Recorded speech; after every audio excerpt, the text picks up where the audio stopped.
Hello students, welcome to your YouTube channel Science with Devesh. We are discussing our chapter Matter in Our Surroundings. In this chapter we have discussed many things. In the last video we have discussed about how state of matter changes with the change in temperature. Okay beta, today we are going to discuss that how change of pressure affect the state of matter. For this we have to remember some previous things from the last videos, and those students who haven't watched the video yet, तो वो क्या कर सकते हैं, वो सभी पहले previous videos देख सकते हैं और उसके बाद इस वीडियो पे आए, बिकॉज हमारा जो रूल है बिना ABCD सीखे हम वर्ड्स मेकिंग और सेंटेंस मेकिंग नहीं सीख सकते। जब तक हमें कबड्डी के रूल्स नहीं पता होंगे तब तक हम कबड्डी नहीं खेल सकते। जब तक हमें क्रिकेट के रूल्स नहीं पता होंगे तब तक हमें IPL देखने में मज़ा नहीं आएगा। इसीलिए हमें क्या करना है, हमें प्रीवियस वीडियोस देखनी है और उसके बाद इस टॉपिक पे आना है। तो हम डिस्कस करेंगे effect of change of pressure. ये बड़ा आसान एक टॉपिक है। इसमें हम क्या देखते हैं बेटा, देखो जैसे हमारे पास ये पार्टिकल्स हैं, ये बहुत सारे पार्टिकल्स हैं और आप ऐसा देख सकते हो भाई इनके बीच में कुछ स्पेस है ना बेटा, स्पेस से यस और नो, यस स्पेस है इनके बीच में। तो मैं क्या करता हूँ, मैं इन पार्टिकल्स के ऊपर फोर्स लगाता हूँ, इनको दबाता हूँ। कैसे दबाता हूँ, इस डायरेक्शन से भी इनके ऊपर फोर्स लगाता हूँ, इस डायरेक्शन से भी इनके ऊपर फोर्स लगाता हूँ और इस डायरेक्शन से भी इनके ऊपर फोर्स लगाता हूँ। तो फोर्स लगाने से क्या होगा, थोड़ी देर में एक ऐसी सिचुएशन आएगी जिस सिचुएशन में ये पार्टिकल्स हमें कुछ इस तरीके से दिखाई देंगे।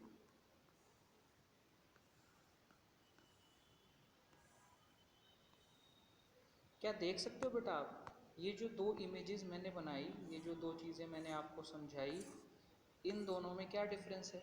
जो पहली इमेज है इसके अंदर पार्टिकल्स के बीच का डिस्टेंस ज़्यादा था और जब मैंने इसके ऊपर प्रेशर अप्लाई किया, क्या अप्लाई किया बेटा मैंने इसके ऊपर प्रेशर, तो प्रेशर अप्लाई करने के बाद मुझे ये वाली कंडीशन मिली और इस कंडीशन में क्या हुआ, उन पार्टिकल्स के बीच का जो स्पेस था वो स्पेस खत्म हो गया।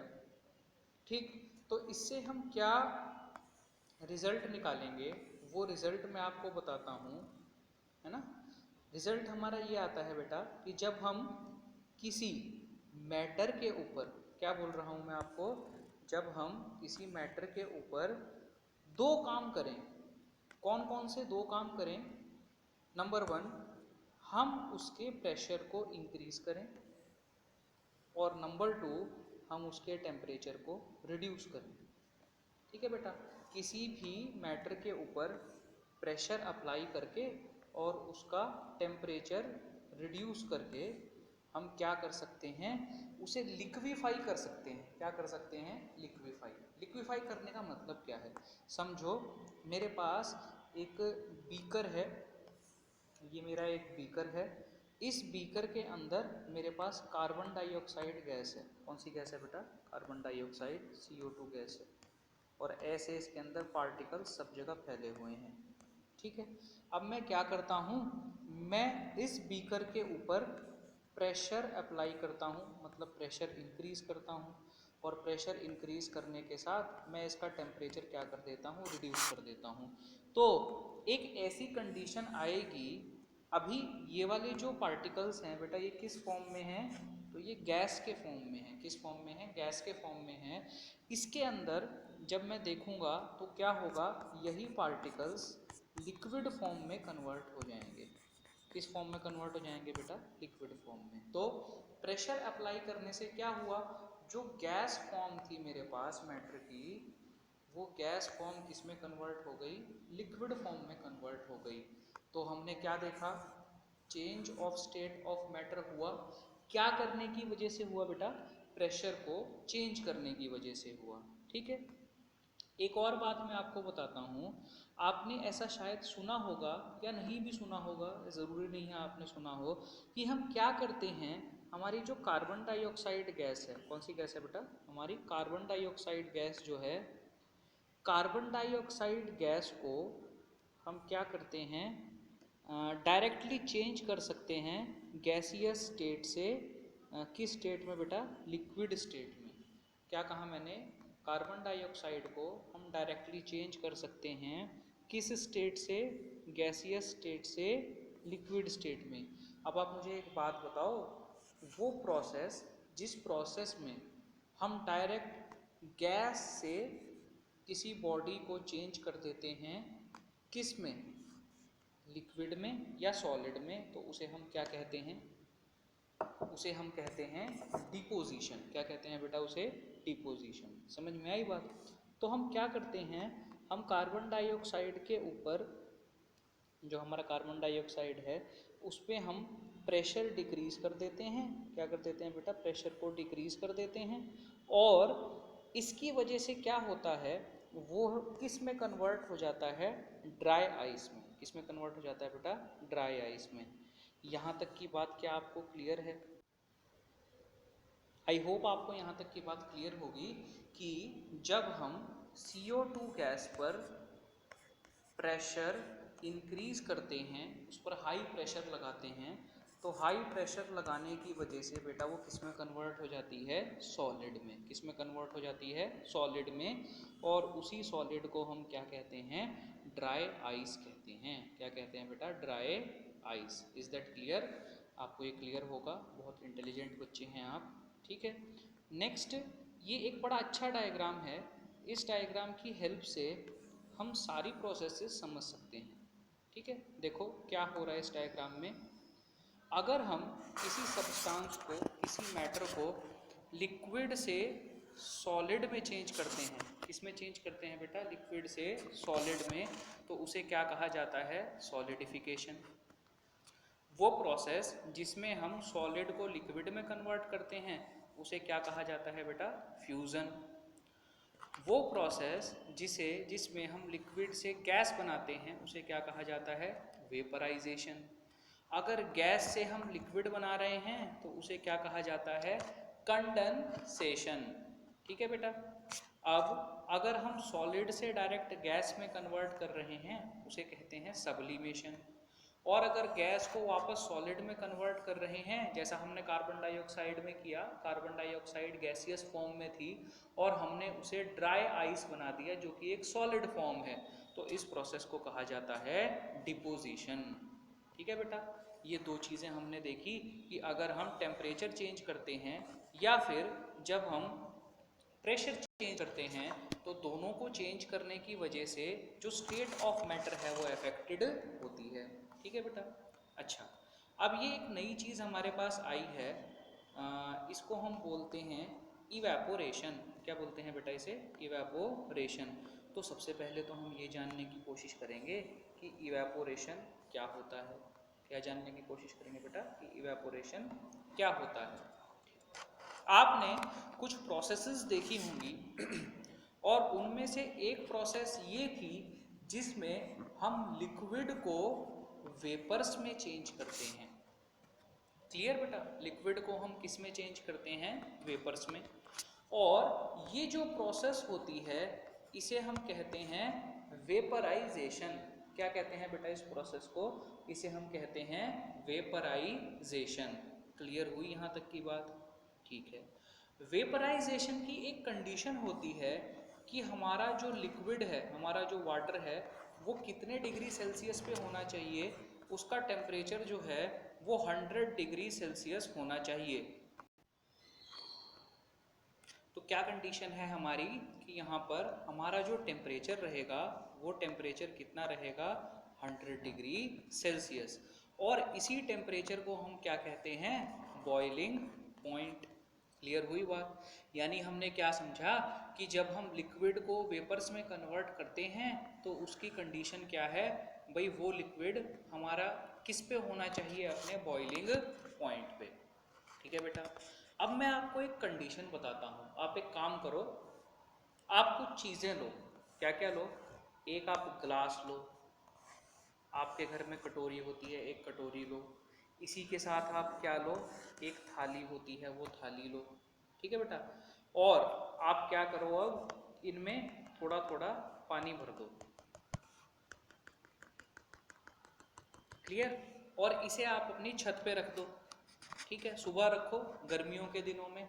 शाम को जब आप जाके देखोगे तो क्या देखोगे आप भाई? या तो इनके अंदर पानी जो है वो खत्म हो चुका है, ओवर हो चुका है, या फिर इनके अंदर पानी की जो क्वांटिटी है वो क्वांटिटी डिक्रीज हो गई है, वो पानी बहुत कम हो गया है। तो क्या हुआ? ऐसा क्या हुआ कि पानी की क्वांटिटी यहाँ पर डिक्रीज हो गई? क्योंकि हमने तो इसको छत पे रखा हुआ था और हमारा जो टेम्परेचर है वो 100 डिग्री सेल्सियस नहीं था। क्लियर हुई बात? हमारा जो ये वाटर है वो बॉइलिंग पॉइंट पे नहीं था, क्योंकि हमारे सराउंडिंग का टेम्परेचर 100 डिग्री सेल्सियस थोड़ी ना हो सकता है। ठीक है बेटा। तो ऐसी कंडीशन, जिस कंडीशन में हमारा बॉइलिंग पॉइंट अचीव नहीं होता या हमारा टेम्परेचर बॉइलिंग पॉइंट से कम होता है, क्या होता है बेटा? हमारा टेम्परेचर बॉइलिंग पॉइंट से कम होता है और फिर भी जो लिक्विड है वो किस में कन्वर्ट हो? वेपर्स में। तो उस प्रोसेस को हम क्या कहते हैं? इवेपोरेशन। कंफ्यूज मत होना, इवेपोरेशन और बॉइलिंग दोनों ही प्रोसेसेस में लिक्विड जो है वो वेपर्स में कन्वर्ट होता है, लेकिन बॉइलिंग में टेम्परेचर क्या होता है? 100 डिग्री सेल्सियस या बॉइलिंग पॉइंट। और इवेपोरेशन में जो टेम्परेचर होता है वो लेस देन बॉइलिंग पॉइंट होता है। क्लियर? तो ये हमने क्या देखा? इवेपोरेशन देखा। क्या देखा बेटा हमने? इवेपोरेशन। देखो आप देख भी सकते हैं, द फेनोमेना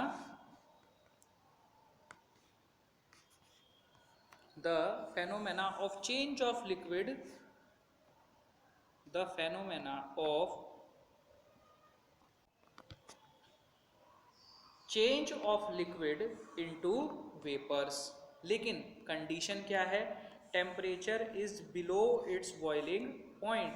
तो उस प्रोसेस को हम क्या कहते हैं? उस प्रोसेस को हम कहते हैं इवेपोरेशन। ये इवेपोरेशन होता कैसे है? आपने पानी को छत पे रखा, छत पे रखने के बाद क्या होगा? उस पानी का जो टेम्परेचर है वो इंक्रीज होगा।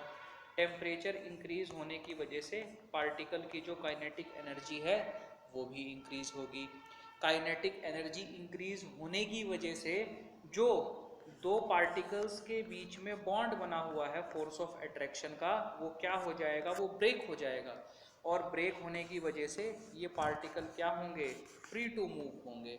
और यही वो कंडीशन होगी जिसमें हमारा लिक्विड किस में कन्वर्ट हो जाएगा? वेपर्स में। लेकिन बॉइलिंग पॉइंट पे टेम्परेचर नहीं होगा, टेम्परेचर हमारा बॉइलिंग पॉइंट से कम होगा। Is that clear? यहाँ तक आपको बिल्कुल क्लियर होगा। अब कौन कौन से ऐसे फैक्टर्स हैं जो इवेपोरेशन को अफेक्ट करते हैं? जैसे हम जब खुश होते हैं तो खुश होने के बाद ऐसे कौन कौन से कंडीशंस हैं जिसमें हम खुश होते हैं? समझो हमें चॉकलेट मिली तो हम खुश हो जाएंगे।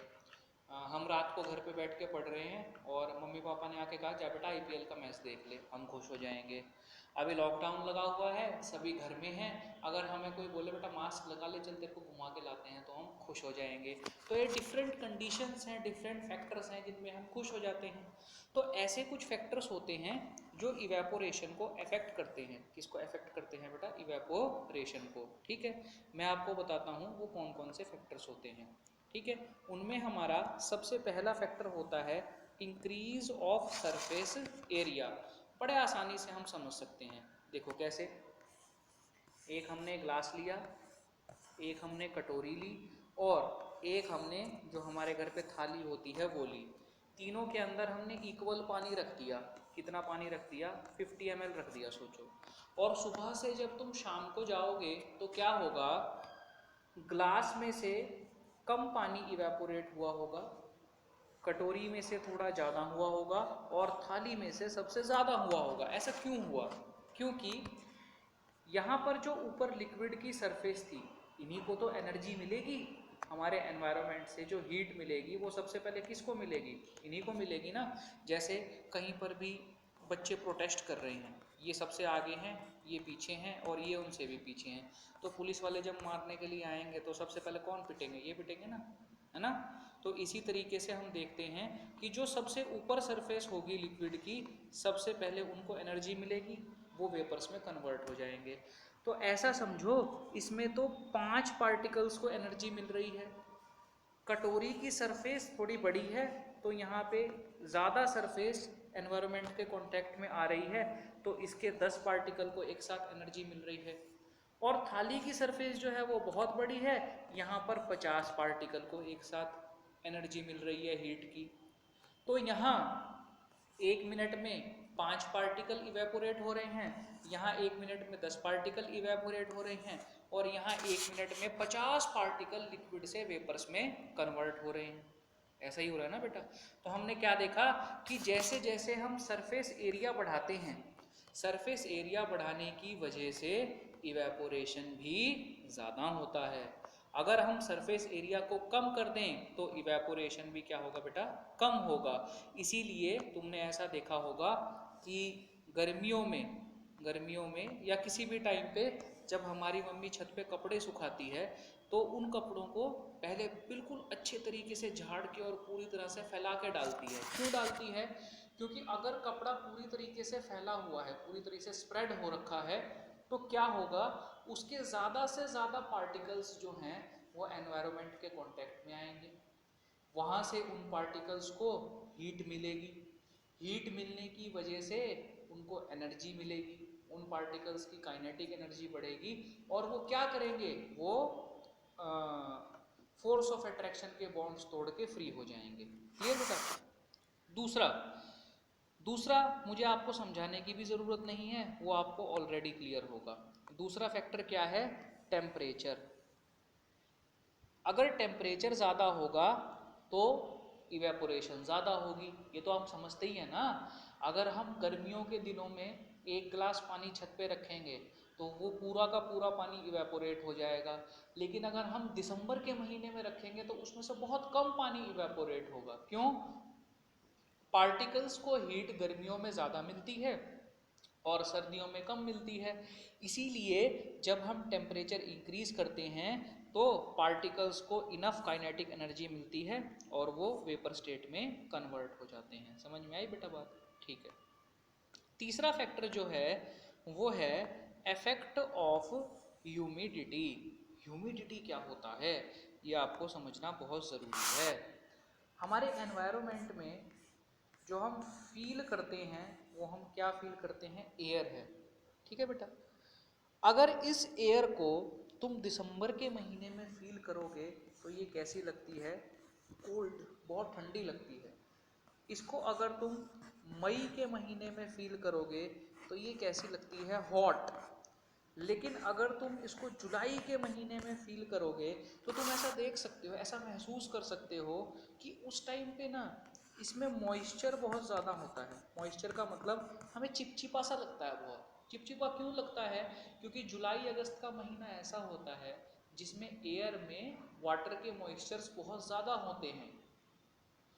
गर्मियों के दिनों में अप्रैल मई में हवा में वाटर के मॉइस्चर्स जो हैं वो बहुत कम होते हैं। जब धुंध होती है सर्दियों के दिनों में तब भी मॉइस्चर बहुत ज़्यादा होता है। इसीलिए धुंध में जब हम बाइक पे जाते हैं तो हमारे सारे कपड़े गीले हो जाते हैं। ऐसा हमने देखा है ना? देखा है ना बेटा? हाँ। तो वाटर के मॉइस्चर मतलब वाटर के पार्टिकल्स एयर में कितने प्रेजेंट हैं उसी को हम क्या कहते हैं? ह्यूमिडिटी। ठीक है बेटा? Presence of particles of water in the surroundings और in the air is known as humidity. अब आपको पता है अगर हमारे आसपास की जो एयर है वो कैसी होगी? ड्राई होगी। कैसी होगी बेटा? ड्राई। तो जो इवेपोरेशन है वो ज़्यादा होगा। अगर हमारे आसपास की एयर जो है वो वेट होगी, वेट का मतलब बारिश हो रही है और बारिश के टाइम पे तुम गिलास को बाहर रख दो तो एनवायरनमेंट कैसा है? वेट। क्या वो इवेपोरेट होगा? बिल्कुल नहीं होगा। ठीक है ना। इसीलिए अगर ह्यूमिडिटी डिक्रीज होती है, क्या होती है बेटा, ह्यूमिडिटी डिक्रीज, तो उसकी वजह से हमारा इवेपोरेशन क्या होगा, इंक्रीज होगा। Clear, is it clear. तो हमने इवेपोरेशन देखा, और ऐसे कौन कौन से फैक्टर्स हैं जो इवेपोरेशन को अफेक्ट कर रहे हैं वो देखे। इन्हीं में एक लास्ट फैक्टर है, increase in the speed of wind. Wind हमें पता है क्या होती है, हवा होती है। हवा जब ज़्यादा चलती है तब कपड़े जल्दी सूखते हैं, कि हवा नहीं चलती तब जल्दी सूखते हैं। हमें बिल्कुल क्लियरली पता है कि हवा जब ज़्यादा चल रही होगी तो हमारे कपड़े जो हैं वो बहुत जल्दी सूख जाते हैं। क्यों? क्योंकि जो एयर चलती है, जो एयर फ्लो करती है, वो कपड़े के ऊपर जो वाटर के पार्टिकल्स हैं उनको अपने साथ अटैच करके बहा के ले जाती है, इसीलिए कपड़े जल्दी सूख जाते हैं। ठीक है बेटा। तो अगर विंड ज़्यादा होगी तो इवेपोरेशन भी ज़्यादा होगा। Is that clear, is that clear, yes और नो, यस। तो अब हमें एक खास बात पता चलेगी कि इवेपोरेशन से कूलिंग होती है। समझ में आई बेटा बात। तो how does evaporation cause cooling, इसके बारे में थोड़ा सा देखेंगे। कैसे देखेंगे मैं आपको बताता हूँ। आपको एक चीज़ पता है, आपको क्या पता है कि जब इवेपोरेशन होता है तो इवेपोरेशन होने के टाइम पे क्या होगा, जो भी पार्टिकल्स हैं, किसके पार्टिकल्स हैं बेटा, लिक्विड के पार्टिकल्स हैं, वो एनवायरनमेंट में से एनर्जी को एब्जॉर्ब करते हैं, और एनर्जी एब्जॉर्ब करने के बाद वो किस में कन्वर्ट हो जाते हैं, वेपर्स में कन्वर्ट हो जाते हैं। ये हम सबको पता है। क्लियर। अब ऐसा समझो कि हमारा जो एनवायरनमेंट है, क्या है बेटा, हमारा जो एनवायरनमेंट है उसके अंदर 100 हीट है। 100 हीट ऐसी कोई यूनिट नहीं होती, इसको मैं सिर्फ तुम्हें समझाने के लिए सपोज कर रहा हूँ। ऐसा सपोज करो कि मई के महीने में तुम्हारे घर में जो हीट है वो कितनी है, 100। ठीक है। उसके बाद तुमने वहाँ पर बहुत सारा पानी रख दिया, और ये पानी क्या होगा बेटा, इवेपोरेट होगा। अभी इस वाटर के जो पार्टिकल्स हैं उसको हीट की ज़रूरत पड़ेगी, तभी तो पार्टिकल्स हीट लेंगे, उनकी काइनेटिक एनर्जी बढ़ेगी, फोर्स ऑफ अट्रैक्शन तोड़ेंगे और इवेपोरेट हो जाएंगे। यही प्रोसेस होती है ना। ठीक है। तो ये वाटर के पार्टिकल्स हीट कहाँ से लेंगे, एनवायरनमेंट में से लेंगे।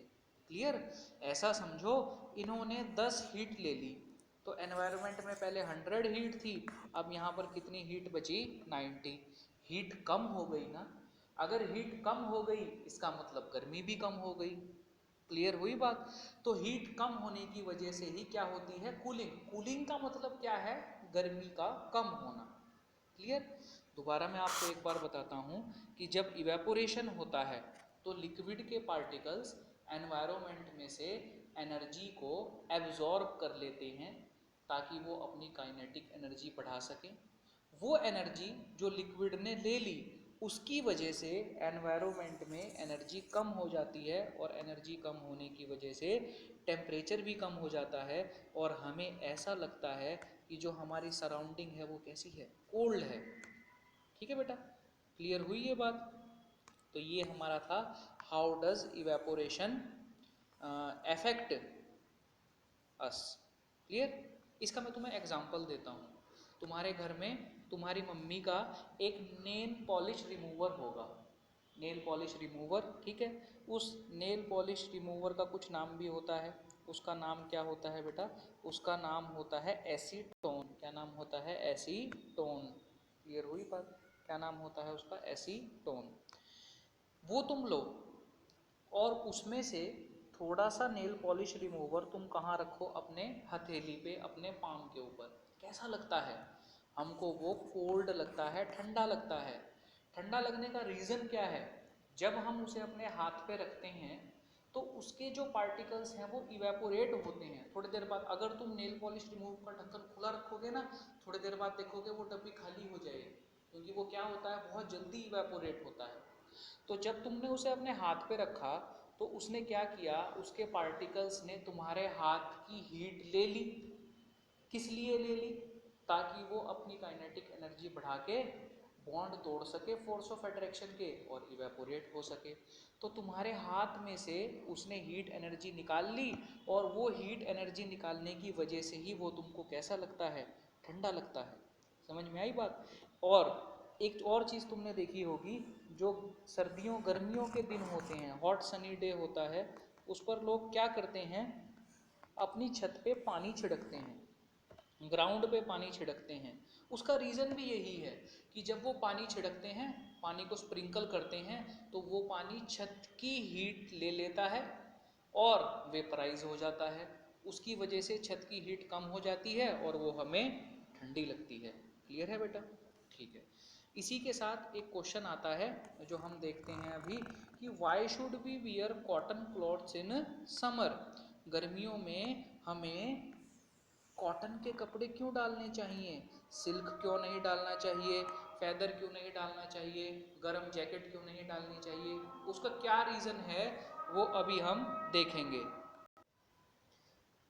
इसका रीज़न है बेटा कि जब हमें स्वेट आता है, स्वेट समझते हो, पसीना जब हमें आता है, तो कॉटन के क्लोथ्स में तुमने ऐसा देखा होगा कि अगर ये हमारे कॉटन के क्लोथ है तो उसमें जो स्वेट है वो स्किन से निकल के ऐसे बाहर की तरफ आ जाता है। हमें दिखता है ना कॉटन के क्लोथ्स जब हम डालते हैं और पसीना आता है तो वो हमें दूर से ही गीले दिखाई देते हैं कि हाँ इसको बहुत पसीना आ रहा है। अब इसकी वजह से क्या होता है कि जो स्वेट के पार्टिकल्स हैं, जो पसीने के पार्टिकल्स हैं, वो डायरेक्टली सराउंडिंग के कांटेक्ट में आ जाते हैं, वहाँ से हीट लेते हैं और हमारी बॉडी से क्या हो जाते हैं, इवेपोरेट। इसीलिए कॉटन के क्लोथ्स जब हम डालते हैं तो हमें गर्मी जो है वो कम लगती है। क्लियर बेटा? अगर हम सिंथेटिक क्लॉथ डालेंगे तो अंदर जो स्वेट है वो एनवायरनमेंट के कांटेक्ट में नहीं आएगा और वो हमारे कपड़े गीले ही रह जाएंगे। क्लियर? अच्छा, एक और चीज़ आप सबने देखी होगी, क्या देखी होगी, कि आइस कोल्ड जो वाटर होता है, आहा, आइस कोल्ड वाटर, मज़ा आ गया गर्मी में, है ना। बाज़ार में से, मार्केट में से जब हम कोल्ड ड्रिंक लेके आते हैं तो तुमने ऐसा देखा होगा भाई, वो कोल्ड ड्रिंक की जो बॉटल होती है, उस कोल्ड ड्रिंक की बॉटल पे बाहर की तरफ ऐसे वाटर के ड्रॉप्स लगे होते हैं, ड्रॉपलेट्स होती है, वो गीली होती है बाहर से। ऐसा क्यों होता है?